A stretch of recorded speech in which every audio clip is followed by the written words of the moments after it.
15 minute में मैं तुम्हारी पूरी हिंदी खत्म करवा रहा हूँ, चाहे कोर्स ए हो या तुम्हारे पास कोर्स बी हो। ये 15 मिनट की वीडियो तुम्हारे पूरे यूट्यूब पर जो मैराथन चलती है ना, उनसे तो बहुत ही ज्यादा बेटर है। लास्ट तक देखना, पता चल जाएगा।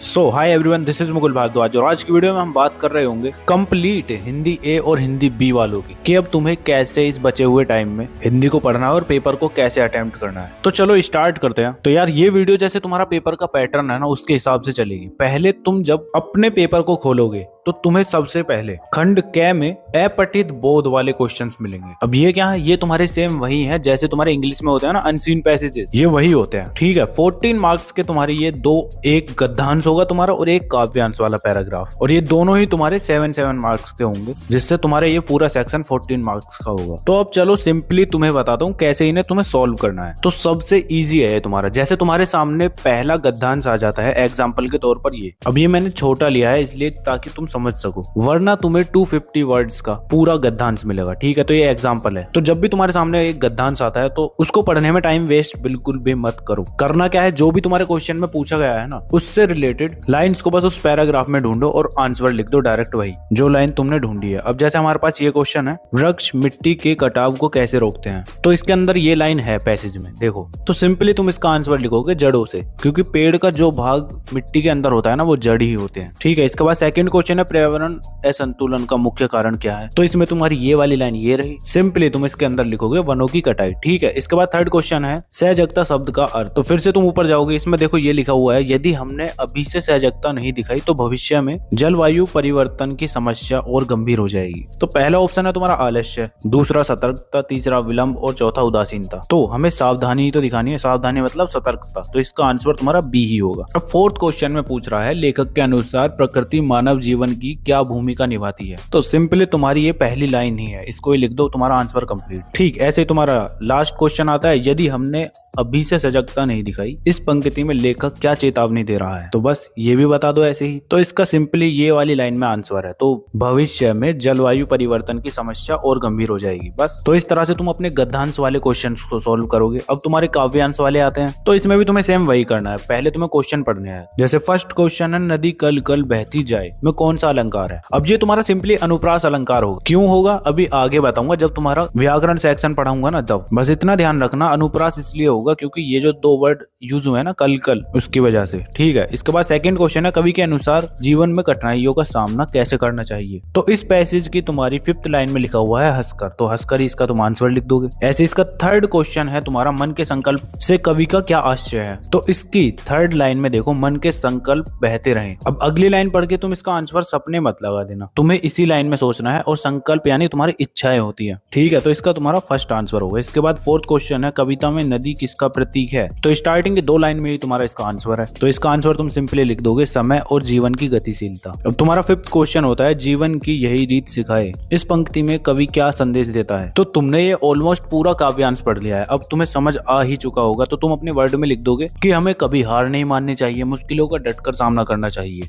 बस तो कुछ इस तरह से तुम अपने सारे अपठित बोध वाले क्वेश्चंस को सॉल्व कर रहे होगे। समझ गए ना? समझ आ गया है तो कमेंट करके बता देना। ठीक है, अब तुम्हारे पास हिंदी कोर्स ए हो या फिर कोर्स बी, तुम्हारे लिए दोनों में सेम यही इसी टाइप के क्वेश्चंस आएंगे। ठीक है, तो अब इसके बाद सेकंड सेक्शन में तुम्हारा व्यावहारिक व्याकरण यानी व्याकरण आ रही होगी। तो सबसे पहले हिंदी ए वालों की व्याकरण को देख लेते हैं। चलो, तो यार इसमें सबसे पहले तुम्हारा आएगा रचना के आधार पर वाक्य भेद, जो कि तुम्हारा 4 मार्क्स का होगा।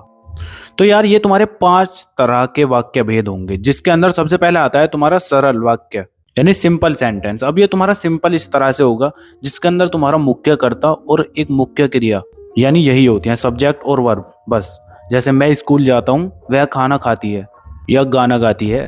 ठीक है, इसमें बस सिर्फ सिंपल वर्ड यूज हो रहे हैं। ठीक, ऐसे ही अब तुम्हारा नेक्स्ट आता है तुम्हारा संयुक्त वाक्य यानी कि कंपाउंड सेंटेंस।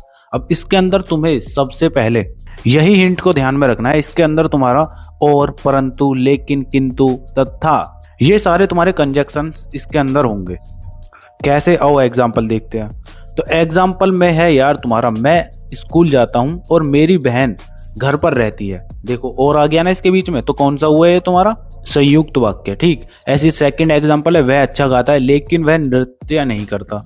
देखो लेकिन आ गया बीच में, तो क्या हुआ संयुक्त। समझ गए ना इसकी भी क्या ट्रिक है। इसके बाद थर्ड आता है मिश्रित वाक्य। अब यार इस टाइप के में तुम्हें हिंट क्या है, इसमें तुम्हें आ रहा होगा वाक्य के बीच में कि, जब, क्योंकि, यदि, इस टाइप के तुम्हारे ये कंजक्शंस यूज हो रहे होंगे। अब एग्जांपल तुम देख ही सकते हो, मुझे नहीं पता कि वह कहाँ जा रहा है, कि आ गया ना बीच में तो क्या हुआ, मिश्रित वाक्य। ठीक, ऐसे सेकंड एग्जांपल में वह खुश है क्योंकि उसे अच्छा काम मिला, क्योंकि आ गया बीच में तो मिश्रित वाक्य हो गया। समझ गए ना। इस तरह से अब फोर्थ आता है तुम्हारा व्याख्यात्मक वाक्य। तो यार इसमें तुम्हें उत्तेजना, आश्चर्य और भावनाओं को व्यक्त करके बताया जा रहा हो। कैसे? कोई बोल रहा होगा क्या सुंदर दृश्य है, वो अपने भाव को एक्सप्रेस कर रहा है, या फिर बोलेगा हाय यह क्या हो गया। ठीक है, इसमें उसकी भावनाएं तो बाहर आ रही हैं। ठीक है, समझ जाना। अब लास्ट आता है तुम्हारा प्रश्नवाचक वाक्य। तुम्हारा सबसे सिंपल है ये, जहां क्वेश्चन मार्क लगा हुआ दिखे प्रश्नवाचक वाक्य है, बस सिंपल। तो इस तरह से तुम्हारे ये रचना के आधार पर वाक्य भेद कंप्लीट हो जाते हैं। अब इसके बाद आता है नेक्स्ट तुम्हारा वाच्य। तो वाच्य क्या होता है तुम्हारा, आओ बताता हूँ। तो इसमें तुम्हारे 3 वर्ड यूज होंगे, कर्ता, कर्म और क्रिया। जैसे तुमने इंग्लिश में पढ़े थे ना, सब्जेक्ट, ऑब्जेक्ट और वर्ब, वही है ये। अब ये भी तुम्हारे 3 तरह के होते हैं, जिसके अंदर फर्स्ट है तुम्हारा कर्मवाच्य, एक्टिव वॉइस। समझ गए ना। तो क्या है ये, जब वाक्य में कर्ता वह काम करता है जो क्रिया की जाती है तो उसे कर्मवाच्य कहते हैं। तो सिंपल, राम ने किताब पढ़ी, तो किताब ही तो पढ़ी, किताब हुई उसकी क्रिया, और राम क्या हुआ तुम्हारा सब्जेक्ट। बस सिंपली तुम लिख दोगे यह कर्मवाच्य है। अरे एक्टिव पैसिव नहीं पढ़े इंग्लिश में, वही है ये। ऐसे तुम्हारा सेकंड है तुम्हारा दंतवाच्य। अब ये तुम्हारा पैसिव वॉइस है। इसके अंदर सबसे पहले तुम्हारा ऑब्जेक्ट लिखा जाएगा, उसके बाद क्रिया हो रही होगी। अब कैसे करोगे तुम, जैसे तुम्हारा किताब राम द्वारा पढ़ी गई, तो किताब तो तुम्हारा ऑब्जेक्ट हो गई और राम हो गया तुम्हारा सब्जेक्ट, द्वारा पढ़ी गई क्या हुआ, वर्ब यानी कि क्रिया। ठीक, इस तरह से तुम इनको भी पहचान रहे होगे। इसके बाद आता है थर्ड, सहायक वाच्य, जो कि है तुम्हारा वाक्य में कर्ता किसी और से काम करवाता है। अब जहां भी तुम्हें कुछ चीज ऐसी लग जाए ना कि कोई किसी से काम करा रहा है, वहां तुम लिख कर आ रहे होगे सहायक वाक्य। कैसे, राम ने मजदूर से घर बनवाया। अब राम तुम्हारा सब्जेक्ट हो गया, वो किसी और से काम करवा रहा है, किससे, मजदूर से। ठीक, समझ गए ना। इस तरह से अब तुम्हारा वाच्यों को बदलने का तरीका है क्या। तो ये तुम्हारा रूल है, जब तुम्हारा कर्म वाच्य से कृदंत वाच्य में बदलना हो ना, तो इन 3 चीजों को तुम फॉलो करोगे। जैसे पहले तुम्हें ऑब्जेक्ट लिख देना है, ठीक है। उसके बाद क्या करोगे, क्रिया का रूप बदलोगे, जैसे ने को दोबारा से बदलोगे। उसके बाद वाक्य का अर्थ वही रहेगा, बस कर्म बदल जाएगा। जैसे लड़के ने परीक्षा पास की। अब पैसिव वॉइस यानी कृदंत वाच्य में तुम्हारा ये होगा, परीक्षा लड़के द्वारा पास की गई। ठीक है, तो कुछ इस तरह से तुम लिख रहे होगे। इसके बाद मुख्य बिंदु तुम्हारे ये हैं, कर्म वाच्य में तुम्हारा कर्ता प्रमुख होता है और कृदंत वाच्य में कर्म प्रमुख होता है। बस अब तुम्हें वैसे भी समझ आ गए होंगे क्योंकि तुमने एक्टिव पैसिव बनाए हैं ना, तो इसी तरह से तुम इन्हें करोगे। अब इसके बाद नेक्स्ट आता है तुम्हारा पद परिचय। अब ये तुम्हारा जहां भी तुम्हारे काव्यांश यूज हो रहा होगा ना, उसके अंदर ज्यादातर लिखे जाते हैं। जब तुम काव्यांश वाले पैसेज को सॉल्व करोगे ना, तब तुम्हारे इसमें ये पूछा जाता है, जहां तुम्हारे भावों को, विचारों को, अनुभवों को व्यक्त करने के लिए ये लिखे जाते हैं। इसकी कुछ ये विशेषताएं होती हैं, जिसमें तुम्हारे कुछ होगा काव्यात्मक रूप, ठीक है, भक्ति और प्रेम की अभिव्यक्ति, संगीतात्मक या सरल भाषा, या फिर तुम्हारा भावनाओं की गहराई। भी तुम्हें समझ नहीं आ रहा होगा ये क्या है, ठीक है, एग्जाम्पल से समझते हैं। आओ, ठीक, तो तुम्हारा इसका उदाहरण कुछ इस तरह से दे रखा है, मुझे तो सुमिरन करना है श्री कृष्ण के चरणों में, ठीक है, उनका नाम जपना है जो करुणा में बनते हैं। ये तुम्हारा एक पद है, तो इसका तुम किस तरह से वो करोगे। पहले तुम्हें पद परिचय में ध्यान देने योग्य बात ये कि सबसे पहले तुम कवि का नाम तुम्हें पता होना चाहिए, पद लिखने वाले कवि का परिचय दें, ठीक है। उसके बाद विशेषता में संगीतात्मकता है, भावनात्मकता है, उसको समझे, ठीक है। उसके बाद भावार्थ लिखें और उसके बाद पद का महत्व। तो जैसे तुम्हारा ये है, अब इस वाले एग्जाम्पल में तुम सिंपल यह लिख रहे हो कि यह पद श्री कृष्ण के प्रति पूर्ण भक्ति और प्रेम को व्यक्त करता है। बस जैसे ही तुम किसी भी पद को पढ़ोगे ना, उसके बाद तुम्हें समझ आ जाएगा कि हाँ इसमें क्या पूछा गया है। एग्जाम्पल की प्रैक्टिस करने के लिए मैं तुम्हें PDF दे दूंगा, टेंशन मत लो, ठीक है। अब इसके बाद तुम्हारा लास्ट आता है अलंकार। अब अलंकार के अंदर तुम्हारे 4 अलंकार हैं। सबसे पहला आएगा तुम्हारा उपमा अलंकार। तो उपमा अलंकार में यार हिंट ये है कि तुम्हारा इसके अंदर किसी ना किसी से कंपैरिजन किया जाएगा, तुलना की जाएगी। वर्ड क्या लिखे रहे होंगे की तरह, समान, जैसे, ठीक है, इस तरह के शब्द यूज हो रहे होंगे। जैसे एग्जाम्पल में तुम्हारा है, तू सौंदर्य में चांद की तरह है। किसकी तरह है? चांद की तरह। कंपैरिजन हो रहा है, ठीक है। तो ये क्या हुआ तुम्हारा? उपमा अलंकार, ठीक है। जहां भी तुम्हें ये वर्ड मिल जाए ना, वहां तुम सीधे सीधे लिख कर आ रहे होगे ये तुम्हारा उपमा अलंकार है। इसके बाद सेकंड है तुम्हारा उत्प्रेक्षा अलंकार।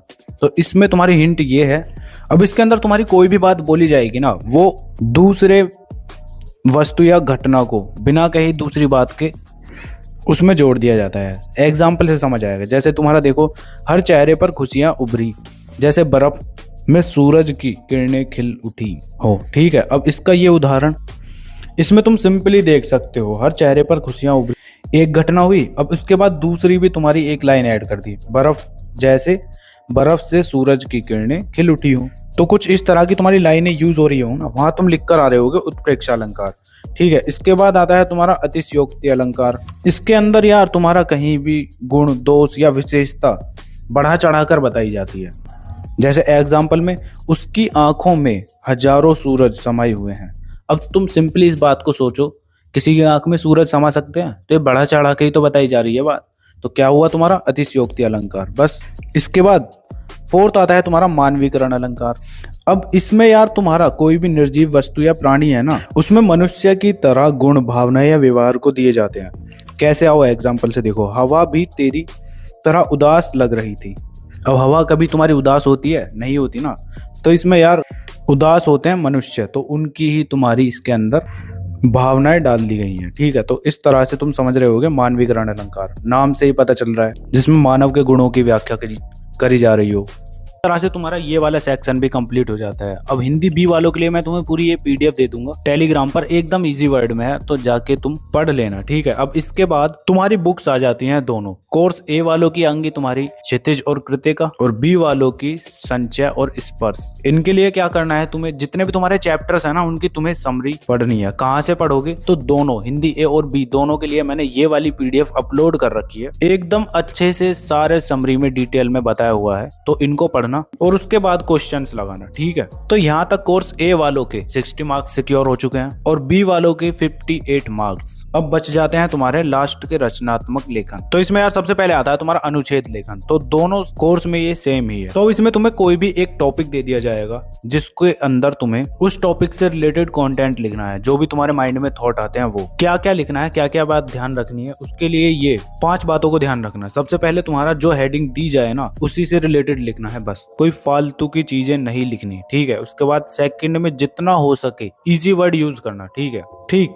और फालतू के वर्ड बिल्कुल भी यूज नहीं करने, ठीक। उसके बाद फोर्थ है तुम्हारा शब्दों को रिपीट मत करना। बार बार शब्दों को रिपीट करोगे तो नंबर कट सकते हैं। और सबसे लास्ट है तुम्हारा जितने वर्ड का दिया गया है उतने ही वर्ड का लिखना। 120 शब्दों का ही आता है, इतना ही लिखना बस। अब एग्जाम्पल तुम अपनी स्क्रीन पर देख सकते हो, इस तरह से तुम्हें ये लिखने हैं बस, ठीक है। अब इसके बाद आता है पत्र लेखन। अब पत्र लेखन में यार तुम्हें औपचारिक और अनौपचारिक दोनों तरह के पत्र में से एक ही करना है। अब मेरी मानो तो तुम बस एक ही लेटर को रेडी करना, औपचारिक पत्र को, बस, जिसको तुम फॉर्मल लेटर भी बोल सकते हो। अब इसको लिखने का ये पैटर्न यूज करना। सबसे पहले तुम्हें पत्र भेजने वाले का पता लिखना है, ठीक है। उसके बाद तुम डेट लिख रहे होगे। जब डेट लिख देते हो तो उसके बाद पत्रकर्ता का पता, ठीक है। जब वो लिख देते हो उसके बाद तुम विषय लिखोगे, किस बारे में तुमने लेटर को लिखा है, ठीक। उसके बाद संबोधन में महोदय लिख के पत्र का मुख्य भाग लिखोगे, जिसके अंदर तुम्हारा किस बारे में लेटर है, क्या समस्या थी, क्या चीजें तुम्हें उस लेटर में लिखनी है, वो सब लिख रहे होगे, ठीक है। उसके बाद फिर तुम समापन मतलब क्लोजिंग लगा के अपना नाम लिखोगे या सिग्नेचर, जो भी आपका विश्वासी लिख के, ऐसे, ठीक है। तो इस तरह से तुम्हें ये लेटर को लिखना है। और ध्यान रहे तुम्हारा 100 से 120 शब्दों का ही लेटर होना चाहिए, बस। अब अनौपचारिक लेटर को तुम्हें करने की कोई जरूरत नहीं है,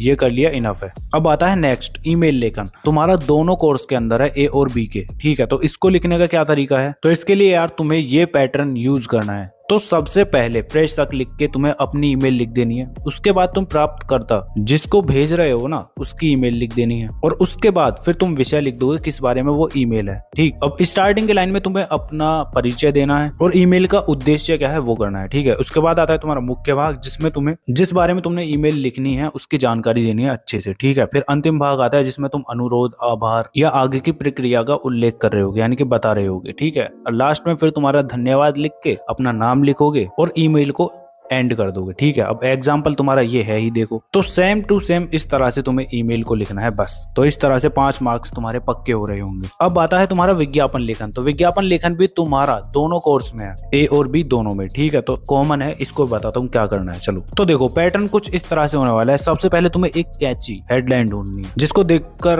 देखने वाला एकदम आकर्षक हो, जैसे सिर्फ 5 मिनट में पाए चमकती त्वचा। अब उसके बाद फिर तुम लिख रहे होगे जो तुम्हारी सर्विस तुम दे रहे हो ना सामने वाले को, उसके बारे में, साथ ही साथ क्या उसकी विशेषताएं हैं, क्या लाभ है, वो लिख रहे होगे। उसके बाद फिर उसका रेट लिखोगे, क्या किस रेट का है, मूल्य बताना है। ठीक है, अब तुम कोई ऑफर दे रहे हो या कोई छूट है, उसको लिख देना है बस। और लास्ट में पता, फोन नंबर, ईमेल या वेबसाइट जो भी है उसको लिख के क्लोजिंग कर दो बस। अब एग्जाम्पल के तौर पर तुम्हारा ये वाला विज्ञापन लेखन है जो कि तुम्हारा झड़ते हुए बालों से रिलेटेड है। ठीक है, तो कुछ इस तरह से तुम विज्ञापन को लिख के आ रहे होगे। और हाँ, अगर तुम्हें डायग्राम बनाना हो ना तो बना लेना अगर टाइम है तो, वरना रहने देना, इस तरह से लिखे होगे तब भी मार्क्स मिल जाएंगे। तो इस तरह से तुम्हारा राइटिंग स्किल भी कंप्लीट हो गया है। हिंदी बी वालों का तुम्हारा सूचना बच रहा है। सूचना की मैं PDF दे दूंगा, पढ़ लेना खुद से, वरना यूट्यूब पर सर्च कर लेना, तुम्हें कोई ना कोई वीडियो मिल ही जाएगी। ठीक है, अब नेक्स्ट वीडियो में हम कर रहे होंगे हिंदी का पेपर लीक। अगर तुम्हें वीडियो चाहिए तो कमेंट कर देना, नेक्स्ट वीडियो तुम्हें मिल रही होगी। तो चलो फिर मिलते हैं नेक्स्ट वीडियो में, तब तक के लिए keep learning, keep studying and keep smiling.